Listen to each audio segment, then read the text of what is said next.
मौत का रहस्य गहरा गया है। पिता के दावे से साध्वी की मौत के मामले में एक नया मोड़ सामने आया है। पिता का यह दावा है कि इंजेक्शन ने साध्वी की जान ली है। इंजेक्शन में जहर देकर मारा गया है। पिता की ओर से यह बताया गया है। बता दें कि 29 जनवरी को संदिग्ध हालत में साध्वी की मौत हुई थी और अब इस मामले में एक नया मोड़ सामने आया है। दरअसल साध्वी के पिता की ओर से यह दावा किया गया है कि इंजेक्शन में जहर देकर साध्वी को मारा गया है। 29 जनवरी को संदिग्ध परिस्थितियों में साध्वी की मौत हुई थी। पिता के दावे के बाद से साध्वी की मौत को लेकर सस्पेंस और ज्यादा बढ़ चुका है। एक नया ट्विस्ट इसमें सामने आया है। साध्वी के पिता वीरम नाथ ने कहा कि साध्वी को कुछ समय से खांसी जुकाम की शिकायत थी और इस वजह से आश्रम में कंपाउंडर को बुलाया गया था। उसने उन्हें देखने के बाद एक इंजेक्शन लगाया, जिसके महज 5 मिनट बाद ही साध्वी प्रेमा बाइसा ने दम तोड़ दिया। तो क्या गलत इंजेक्शन की वजह से साध्वी की मौत हुई? अगर इंजेक्शन से मौत हुई है तो किसने दी, किसके कहने पर ये इंजेक्शन दिया गया, ये सवाल अब उठने लगे हैं। सवाल का जवाब ढूंढने में पुलिस जुटी हुई है। साध्वी की मौत इंजेक्शन और एक इंस्टाग्राम पोस्ट के बीच उलझ कर रह गई है। जोधपुर की प्रसिद्ध कथावाचक साध्वी प्रेमा बाइसा अब हमारे बीच नहीं है, लेकिन उनकी मौत ने पीछे छोड़ दिए हैं वो सुलगते सवाल जिनका जवाब पुलिस की फाइलों में गुम है। आखिर ये मौत है या हत्या है या साजिश है? आखिर कैसे एक रहस्यमयी इंजेक्शन लगाने से महज 5 मिनट के अंदर साध्वी की जान चली गई? सवाल यह भी है कि मौत रात 8 बजे हुई तो रात 12 बजे इंस्टाग्राम पर पोस्ट किसने किया? 29 जनवरी को जोधपुर में संदिग्ध परिस्थितियों में साध्वी की मौत हो गई थी। साध्वी की तबीयत खराब होने के बाद उनके आश्रम से अस्पताल उन्हें लाया गया था, लेकिन डॉक्टरों ने उन्हें मृत घोषित कर दिया। साध्वी के पिता ने कहा कि उन्हें इंजेक्शन में जहर देकर मारा गया है और पुलिस ने शव को अपने कब्जे में लिया है। अब पोस्टमार्टम की रिपोर्ट की इंतजार की जा रही है। इस बीच साध्वी के इंस्टाग्राम अकाउंट पर आई एक पोस्ट ने संदेह को और भी ज्यादा गहरा कर दिया है। 5 तस्वीरें हम आपको दिखा रहे हैं। मौत वाला इंजेक्शन, आखिर साध्वी का दुश्मन कौन है? इंजेक्शन किसने दी, किसके कहने पर दी? अब ये सवाल उठ रहे हैं। सस्पेंस गहरा चुका है पिता की ओर से जो आरोप लगाए गए हैं। तस्वीरों के माध्यम से हम आपको दिखा रहे हैं पूरा घटनाक्रम। संदिग्ध परिस्थितियों में साध्वी की मौत हुई। 4 घंटे बाद कथित सुसाइड नोट इंस्टाग्राम अकाउंट पर साझा किया गया था। दरअसल जो इंजेक्शन दिया गया था उसके 5 मिनट बाद ही साध्वी की मौत हो गई। आश्रम सील कर दिया गया है, उपकरण जब्त हो चुके हैं, लेकिन सवाल यह है कि पोस्टमार्टम से क्या राज खुल पाएगा?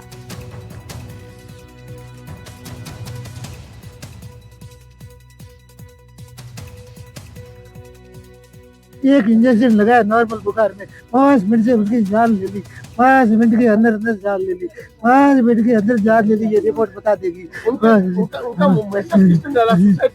वो सुसाइड करना चाहते हैं। हमने अंतिम समय में कहा, पापा जीते जीते तो कुछ कर नहीं पाया, मुझे न्याय नहीं लगेगा। मैंने जो सत्य को पत्र लिखा उस पर न्याय दिला दी।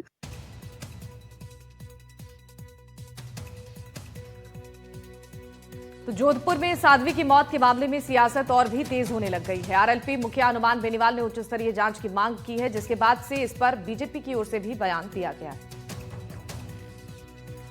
तो इस पूरे मामले को लेकर अब राजनीतिक बयानबाजी भी होने लगी है। हनुमान बेनीवाल की तरफ से उच्च स्तरीय जांच की मांग इस पूरे मामले में की गई है। सुनाते हैं क्या कुछ कहा गया। देखिए, अगर ऐसा किसी ने अगर सवाल खड़ा किया है तो उसकी जांच होनी ही चाहिए कि मृत्यु का क्या कारण रहा है। कि मुझे तो अब तक यही पता था कि अस्पताल में मृत्यु हो गई, हो सकता है बीमारी से मृत्यु हो गई। अगर किसी और कारण से उनका डेथ बताया जा रहा है तो उसकी जांच होनी चाहिए और पता होना चाहिए। और किसी को भी किसी के बारे में निजी इस प्रकार का करने का या उसको उसकी बदनामी करने का अधिकार नहीं है। आप किसी को भी किसी तरीके से ऐसा कर देंगे, उसको अपनी पूरी जीवन खपा दिया उसने अपनी इमेज बनाने के लिए, और आप एक क्षण में ख़त्म करना चाहें, वो उचित नहीं है। अगर इस प्रकार का किसी ने कुछ किया है तो वो दंडनीय है और उनके साथ मेरी संवेदनाएं हैं। और अगर ऐसा कुछ हुआ है तो उसकी जाँच हो जानी चाहिए। देखिए, सबसे पहले तो मैं साध्वी प्रेम बाइसा के श्री चरणों में श्रद्धा सुमन अर्पित करता हूं।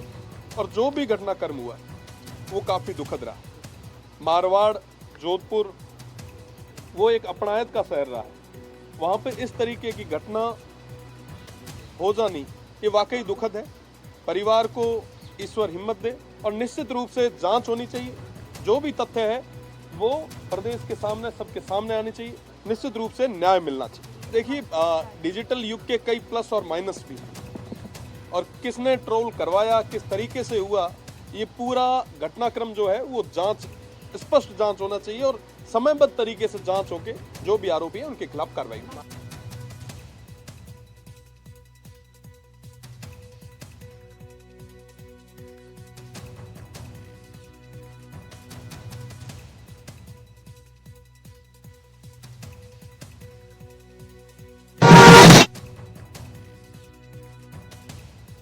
और इस खबर पर जानकारी देने के लिए हमारे साथ दो सहयोगी जुड़ चुके हैं। अनिल भी हमारे साथ मौजूद है। सबसे पहले अनिल के पास चलते हैं। अनिल, बताइए, इस पूरे मामले को लेकर अब जिस तरीके से सस्पेंस बनता जा रहा है कि आखिर साध्वी की मौत हुई कैसे, ये सवाल बनकर रह गया है। क्या इस पूरे मामले की तफ्तीश शुरू हो चुकी है पुलिस की ओर से?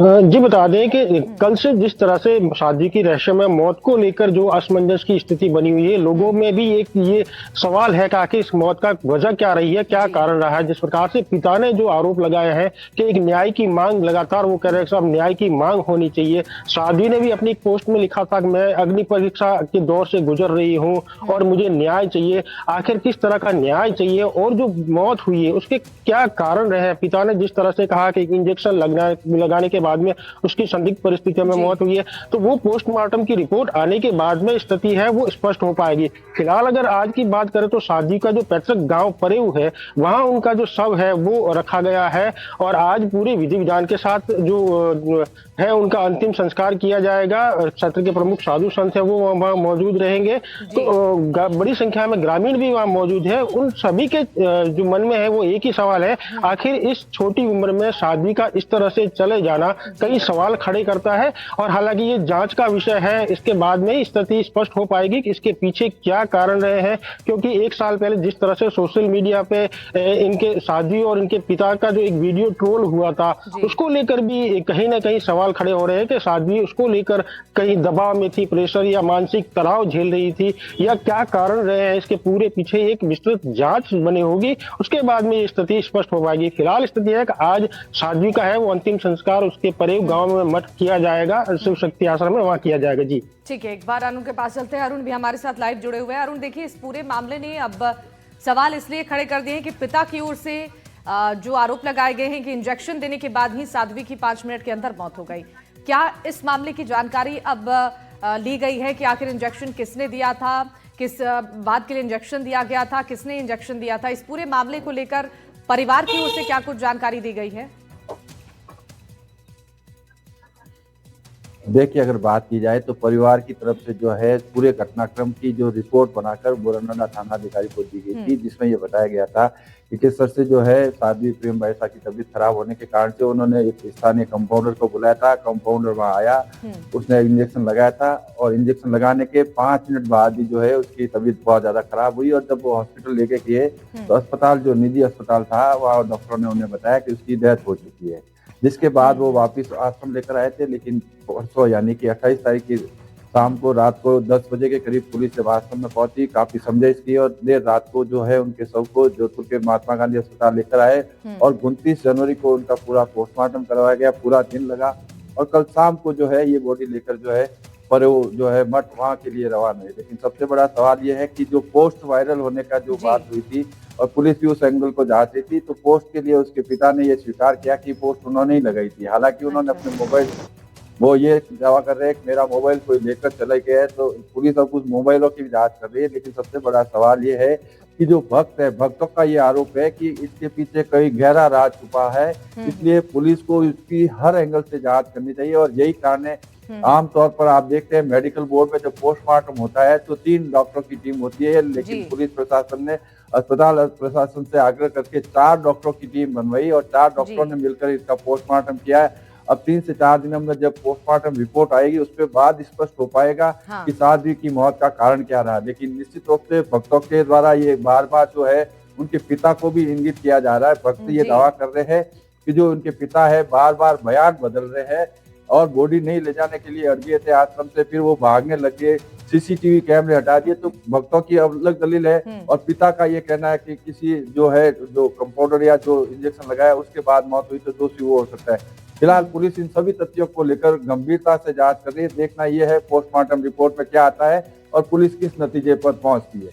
बिल्कुल, इसका इंतजार करना होगा। जब रिपोर्ट सामने आए तो कई खुलासे भी हो सकते हैं। बहुत शुक्रिया आप दोनों का तमाम जानकारी साझा करने के लिए।